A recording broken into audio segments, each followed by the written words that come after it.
आपण पाहत आहात BV महाराष्ट्र न्यूज, खबरबात महाराष्ट्राची।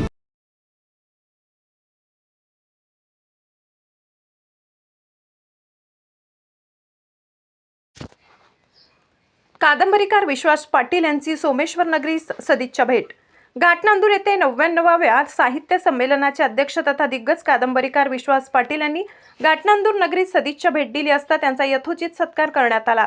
येथील माजी सरपंच ज्ञानोबा बाप्पा जाधव यांचे सन्मित्र रामराव गीते यांनी पाणीपतकार तथा 99व्या अखिल भारतीय साहित्य संमेलनाचे अध्यक्ष विश्वास पाटील यांच्याशी ऋणानुबंध असल्याने ते माऊली पेट्रोलियमवर आले होते। त्यावेळी त्यांचा शाल, श्रीफळ, बुके, सोमेश्वर महाराजांची प्रतिमा देऊन सत्कार करण्यात आला। यावेळी प्रास्ताविक करताना पत्रकार गणेश जाधव यांनी विश्वास पाटील यांच्या महासम्राट, झंझावात, बंदा रुपया, क्रांतिसूर्य, महानायक, पांगिरा, अंबी, झाडाझडती, संभाजी व इतर पुस्तकांसह त्यांच्या समृद्ध साहित्याचा परिचय करून दिला। दावोसमध्ये महाराष्ट्राशी औद्योगिक करार करणारे आणि भारताचे ॲल्युमिनियम मॅन म्हणून सुप्रसिद्ध असणारे उद्योगपती भरत गीते आवर्जून उपस्थित होते।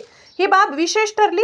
ज्ञानोबा बाप्पांशी असलेल्या मैत्रीच्या धाग्यातून आणि रामराव गीते व त्यांचे उद्योगपती बंधू भरत गीते यांच्या संकल्पनेतून घाटनांदूर परिसरात उद्योग उभा राहिला असा आशावाद उपस्थितांत निर्माण झालाय। आगामी काळात विश्वास पाटील मराठवाड्याच्या वेदनेवर शब्दांकन करणार आहेत अशी माहिती रामराव गीते यांनी दिली। यावेळी ज्ञानोबा बाप्पा जाधव, मुरंबीचे सरपंच बाबूराव जगताप, पिंपरीचे सरपंच काशीनाथ कातकडे, माजी सरपंच बळीराम धोंगडे, प्रभाकर अरसुडे गुरुजी, प्राचार्य दीना फड, शिवाजी चव्हाण, पत्रकार प्राध्यापक गोविंद जाधव, पत्रकार धनंजय जाधव, सतीश देशमुख, गिरीधर देशमुख, दिगंबर जाधव, संतोष गीते, नितीन गोदाम, पत्रकार महेंद्र गोदाम उपस्थित होते। BV न्यूज महाराष्ट्रासाठी विभागीय संपादक महेंद्र गोदाम।